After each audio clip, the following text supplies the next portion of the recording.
দাঁত থাকতে দাঁতের মর্যাদা দিতে শেখো। এই লাইনটি শোনেননি এমন বাঙালি ভাষীর লোক খুবই কমই আছেন। ও সরি, এটা তো হিস্টোরি অফ ডেন্টিস্ট্রির পার্ট 1। আজকের ভিডিওটা তো হবে হিস্টোরি অফ ডেন্টিস্ট্রির পার্ট 2। পার্ট 1 এখনও যারা দেখেননি, লিঙ্ক ডেসক্রিপশনে। পার্ট 1-এ ব্যাখ্যা করেছিলাম পৌরাণিক কালে ডেন্টিস্ট্রি কেমন ছিল।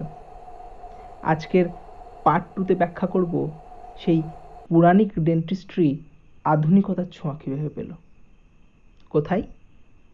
ইতিহাস চর্চা চ্যানেলে, যেখানে চর্চা হয় সব ধরনের ইতিহাস গল্পের ছলে। সেই পৌরাণিক যুগে সৃষ্ট হওয়া ডেন্টিস্ট্রির আধুনিকরণ মূলত হয়েছে 1650 থেকে 1800 খ্রিস্টাব্দের মধ্যে। আর এই সময়কালে যে নামটি সব থেকে গুরুত্বপূর্ণ, তিনি হলেন father of modern dentistry, Pierre Fauchard. তিনি যে সময় ডেন্টিস্ট্রির হাতটি ধরেছিলেন, সে সময় তার সামনে অনেক বাধা বিপত্তি ছিল। যন্ত্রপাতি বলতে সমস্তগুলি ছিল প্রিমিটিভ ইনস্ট্রুমেন্ট। সেরকম কোনো ভালো বই ছিল না ডেন্টিস্ট্রি সম্বন্ধীয়। তবে এত কিছু লিমিটেশন থাকা সত্ত্বেও তার শল্য চিকিৎসার প্রখর বিদ্যার সাহায্যে তিনি চিকিৎসা শুরু করেন। তিনি বিভিন্ন রকম ইনস্ট্রুমেন্ট অ্যাডাপ্ট করতে শুরু করেন বাইরের জিনিসপত্র থেকে। কখনো সেটা ওয়াচমেকার, কখনো সেটা জুয়েলার্স, কখনো নাপিতদের থেকে। তিনিই প্রথম ইন্ট্রোডিউস করলেন ফিলিংকে অ্যাজ এ ট্রিটমেন্ট অফ টুথটিকে। এছাড়া এতদিন ধরে প্রচলিত থাকা সেই টুথ ওয়ার্ম কনসেপ্টটিকে তিনি ভ্রান্ত প্রমাণ করলেন যে টুথটিকের জন্য দায়ী সুগার ডেরিভেটিভ টার্টারিক অ্যাসিড। তবে এই সমস্ত কিছু ছাড়াও তার সব থেকে গুরুত্বপূর্ণ অবদান ডেন্টিস্ট্রিতে সেটি হলো তার লেখা বই দ্য সার্জন ডেন্টিস্ট।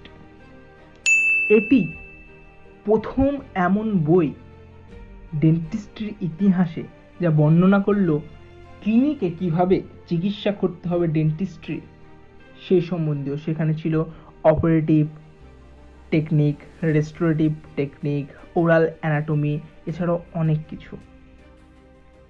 ফচার্ডের দেখানো পথ যিনি অগ্রসর করেছিলেন, যার অবদানের জন্য ডেন্টিস্ট্রি আধুনিকতার তকমা পেল, তিনি হলেন জন হান্টার। পেশায় তিনি একজন স্বনামধন্য শল্য চিকিৎসক ছিলেন, তবে ডেন্টিস্ট্রিতে তার ভূমিকা অনস্বীকার্য। তারই লেখা বই natural history of human teeth, যেখানে তিনি বর্ণনা করলেন দাঁতের গঠন, তাদের ব্যবহার, তাদের সৃষ্টি, তাদের গ্রোথ, তাদের সম্বন্ধীয় অনেক রোগ। আজ আমরা মোলার, ইনসাইজার, ক্যানাইন বলে চিহ্নিত করি প্রতিটি দাঁতকে, এটিও তারই সৃষ্টি। এছাড়া জ রিলেশন, অ্যালভিওলার বোনের বিভিন্ন ডিজিজ, সমস্ত কিছুই তিনি সেই বইটিতে ব্যাখ্যা করলেন একটার পর একটা। তবে এই সমস্ত কিছু আবিষ্কারের চেয়েও যে আবিষ্কারটি তাকে বিখ্যাত করেছিল বা তাকে আলোচনার প্রধান কেন্দ্র হিসাবে দুনিয়ার সামনে জাহির করেছিল, বা বলতে পারলেন কলঙ্কিত করেছিল, সেটি হলো ট্রান্সপ্লান্টেশন অফ হিউম্যান টিথ। গরিব মানুষের দাঁত নিয়ে ধনী যারা টাকা দিতে পারবে তেমন মানুষের দাঁতকে ট্রান্সপ্লান্ট করতে শুরু করলেন, যে পদ্ধতিটি এখনো আমরা বিভিন্ন অর্গান ট্রান্সপ্লান্টে ব্যবহার করি, প্রিন্সিপালগুলো। আর তখন থেকে শুরু হলো কালোবাজারি। গরিবদের ওপর অত্যাচার। এই সময়ে সৃষ্টি হলো এক ধরনের ডাকাতদের, যারা রাতের অন্ধকারে কবর থেকে মৃত মানুষের দাঁত চুরি করতে শুরু করলো এবং সেটি কালোবাজারে চড়া দামে বিক্রি করতে শুরু করলো। তবে এটা বেশি দিন টেকেনি। 1815 খ্রিস্টাব্দে হলো ওয়াটারলুর যুদ্ধ।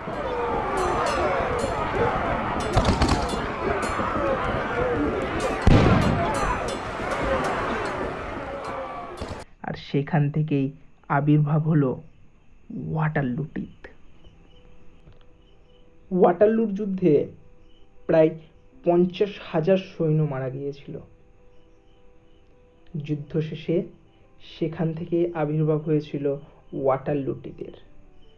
মৃত সৈন্যদের দাঁত বাজারে বিক্রি হতে শুরু করলো। সেখান থেকেই তৈরি হতে শুরু করলো ডেঞ্চার। ডেঞ্চার এতদিন ধনীদের মধ্যে সীমাবদ্ধ যেগুলি ছিল, সেগুলি সাধারণ মানুষের কাছেও সহজেই উপলব্ধ হতে শুরু করলো। তো সেই ডেঞ্চার আজকের ডেঞ্চারের সাথে তুলনা করলে বিস্তর পার্থক্য। সেগুলো জাস্ট নামকেও আসতে ডেঞ্চার ছিল, তার দ্বারা আমাদের মৌখিক যে কাজগুলো সেগুলো সেরকম সম্পূর্ণ হতো না। আইভরি মেড এই ডেঞ্চারগুলো খুব অল্প সময়ের মধ্যেই পচে যেত, ফলে সৃষ্টি হতো ব্র্যাড পিটের। একটা ফান ফ্যাক্ট যদি বলি, 19 শতকের গোড়ার দিকে মহিলাদের ফ্যাশন হিসাবে ইউজ হয়েছিল হাত পাখা, যা তারা মুখের কাছে ঢেকে রাখতো। অ্যাকচুয়ালি সেটা কোনো ফ্যাশন শো ছিল না, বা সেটা কোনো ফ্যাশন ছিল না, সেটি অ্যাকচুয়ালি ছিল তাদের কোনো সোশ্যাল গ্যাদারিংয়ে ব্র্যাড পিট লুকানোর একটি উপায়। Stop here. Let's come to scene 2. Take 45. Light, camera, action. पेश है लाल काला पीला गुलाबी हरा नीला क्लासिक है बढ़िया এরকম কতই না অ্যাড আমরা ছোট থেকে দেখে এসেছি। আর সব থেকে মজার ব্যাপার হলো, প্রত্যেকটা অ্যাডের শেষেই বলা হয় ডেন্টিস্টদের পছন্দের 1 নম্বর ব্র্যান্ড। কিন্তু আপনারা কি জানেন এই টুথব্রাশের আবিষ্কারের ইতিহাসটা, বা অ্যানসিয়েন্ট টাইমে কোন টুথব্রাশ ব্যবহার করতো, বা মডার্ন টুথব্রাশ এলোই বা কোথা থেকে? চলুন দেরি না করে জানা যাক। একেবারে যদি শুরুর কথা বলি, তাহলে মানুষ দাঁত পরিষ্কার করার জন্য টুথব্রাশ হিসাবে গাছের ডাল ব্যবহার করত। এর সব থেকে পুরনো হদিস পাওয়া যায় মেসোপটেমিয়া সভ্যতায়, যেটি আজ থেকে 3050 বিফোর খ্রাইস্টের। ইসলামিক সভ্যতায়ও এই গাছের ডাল আমাদের টুথব্রাশ হিসাবে ইউজ করার নিদর্শন আমরা পেয়ে থাকি, যেগুলো মেশওয়াক নামে সেখানে পরিচিত। তবে এই ব্রিসেলযুক্ত টুথব্রাশের সৃষ্টি কোথায়? কোথায় কোন মানব সভ্যতায় আমরা বর্তমানে যেরকম টুথব্রাশ ইউজ করি সেরকম নিদর্শন পাওয়া গেছে? ইতিহাস ঘাটলে আমরা দেখতে পাই সেটি পাওয়া গেছে চায়নাতে। এই ব্রিসেলযুক্ত টুথব্রাশ 1619 থেকে 907 খ্রিস্টাব্দ পর্যন্ত ট্যাং ডিসনেস্টির সভ্যতায় পাওয়া গিয়েছিল। তারা টুথব্রাশ তৈরি করার জন্য ব্যবহার করত বাঁশ কিংবা পশু পাখির হাড়টিকে হ্যান্ডেল হিসাবে ইউজ করার জন্য, এবং ব্রিসেল হিসাবে ইউজ করত শুয়োরের লোম। বিশেষত সেই শুয়োরের লোম আনা হতো সাইবেরিয়া বা নর্থেন চায়না থেকে, কারণ ঠান্ডার জন্য তাদের লোম শক্ত হয়ে থাকতো। তবে যদি টুথব্রাশের মাস প্রোডাকশনের কথা বলি, তাহলে যে মানুষটির অবদান সবচেয়ে গুরুত্বপূর্ণ তিনি হলেন একজন দাঙ্গায় অভিযুক্ত আসামি। বিশ্বাস হচ্ছে না? তাহলে তার গল্পটা বলা যাক। 1770 সাল ইউকে। দাঙ্গার জন্য অভিযুক্ত হলেন উইলিয়াম এডিস। তাকে জেলে নিক্ষেপ করা হলো। তিনি পেশায় একজন র্যাগ ব্যবসায়ী ছিলেন, মানে কাপড়ের ব্যবসায়ী ছিলেন। জেলে থাকার সময় দাঁত পরিষ্কার করার জন্য এক টুকরো কাপড় নুন দিয়ে তিনি যখন একদিন দাঁত পরিষ্কার করছিলেন, তখন তিনি অনুভব করলেন কাপড় দিয়ে দাঁত ঠিকমতো পরিষ্কার হচ্ছে না, আমাকে এমন কিছু জিনিস তৈরি করতে হবে যেটা দিয়ে দাঁত আরো ভালোভাবে পরিষ্কার করা যায়।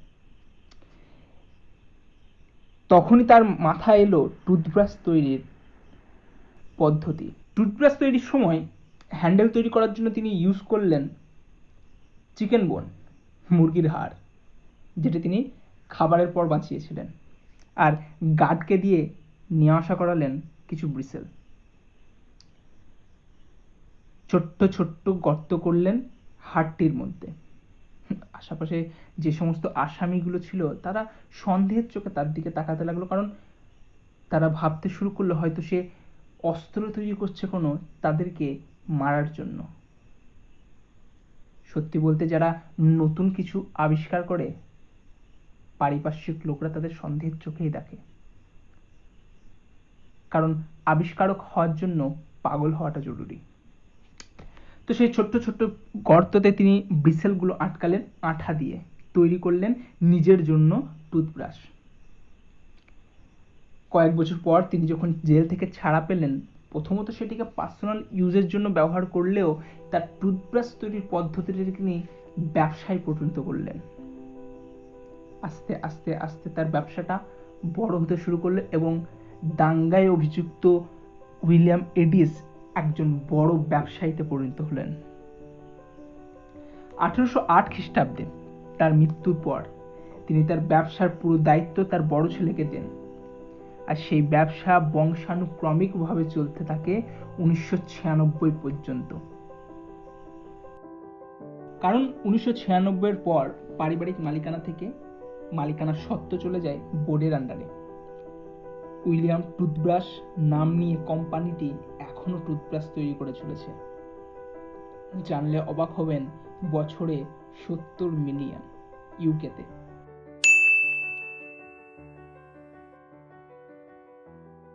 আর এটাই ছিল টুথব্রাশ তৈরির শুরুর দিকের ইতিহাস। Let's once again come to the scene 1, take 46, light camera action. Dentistry, এর সাথে এক ট্যাগ লাইন জড়িয়ে আছে যে ডেন্টিস্ট্রি পৃথিবীর ওল্ডেস্ট মেডিকেল সায়েন্স, তবে এটি প্রফেশন হিসাবে মানুষ বেছে নিয়েছে সব থেকে শেষে। 1800 শতকের শুরুর দিকে শিল্পের সাথে সাথে কৃষি ব্যবস্থায়ও নবজাগরণের সূত্রপাত হয়। তাই এতদিন ধনীরা যে চিনি সংগ্রহ করে রাখত এবং একমাত্র তারাই সেটা ভোগ করত, সেটা এখন জনসাধারণের মধ্যে, ধনী গরিব সবার মধ্যে ছড়িয়ে পড়ে। আর এর ফলে টুথপিকের পরিমাণও সবার মধ্যে ছড়িয়ে পড়ে, যেটা এতদিন পর্যন্ত শুধু ধনীদের মধ্যে সীমাবদ্ধ ছিল। টুথপিকের পরিমাণ যখনই বাড়তে থাকলো তখন সমাজে ডেন্টিস্টের অভাবটা বোঝা গেল। এতদিন ডেন্টিস্টের ভূমিকা পালন করে এসেছে নাপিতেরা। তখন দাঁতের ব্যথার উপশম চিকিৎসা বলতে দাঁত উপড়ে ফেলা, ফিলিং, ক্যাভিটি কাটিং, এই সমস্ত তখন প্রচলন সেরকমভাবে সড়গড় হয়নি। ডেঞ্চারের ব্যবস্থা তখন ছিল। একটা ফান ফ্যাক্ট যদি বলি, 1800 শতকের শেষের দিকে, ইভেন 1900 শতকেও বিবাহ উপযোগী ছেলে বা মেয়ের জন্য সেরা উপহার হলো তাদের সমস্ত দাঁত উপড়ে ফেলা। হ্যাঁ, ঠিক শুনেছেন, তাদের জন্য সেরা উপহার হলো তাদের সমস্ত দাঁত উপড়ে ফেলে সেই স্থানে ডেঞ্চার দিয়ে দেওয়া। কারণ ডেন্টিস্ট্রি চিকিৎসা এক্সপেন্সিভ ছিল, মানুষ সহজে ডেন্টিস্টের কাছে যেতে চাইতো না, আর সেখান থেকেই বাঁচার জন্য তারা সমস্ত দাঁত উপড়ে ডেঞ্চার লাগিয়ে নিত। মানুষের চাহিদা আর ডেন্টিস্টের অভাব প্রতিষ্ঠিত করলো পৃথিবীর প্রথম dental college, Baltimore college of dental surgery. H Hayden এবং সি হ্যারিস 1840 খ্রিস্টাব্দে প্রতিষ্ঠিত করলেন পৃথিবীর প্রথম ডেন্টাল কলেজ।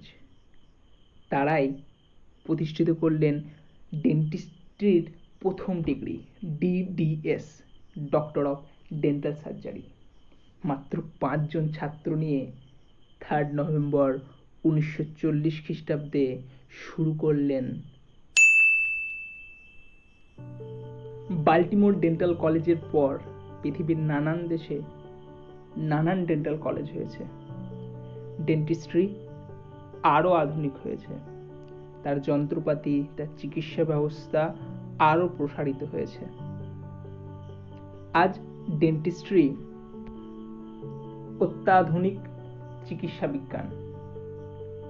সেই পুরাণিক যুগে সৃষ্ট ডেন্টিস্ট্রি আজ তার বিভিন্ন শাখা নিয়ে বিদ্যমান।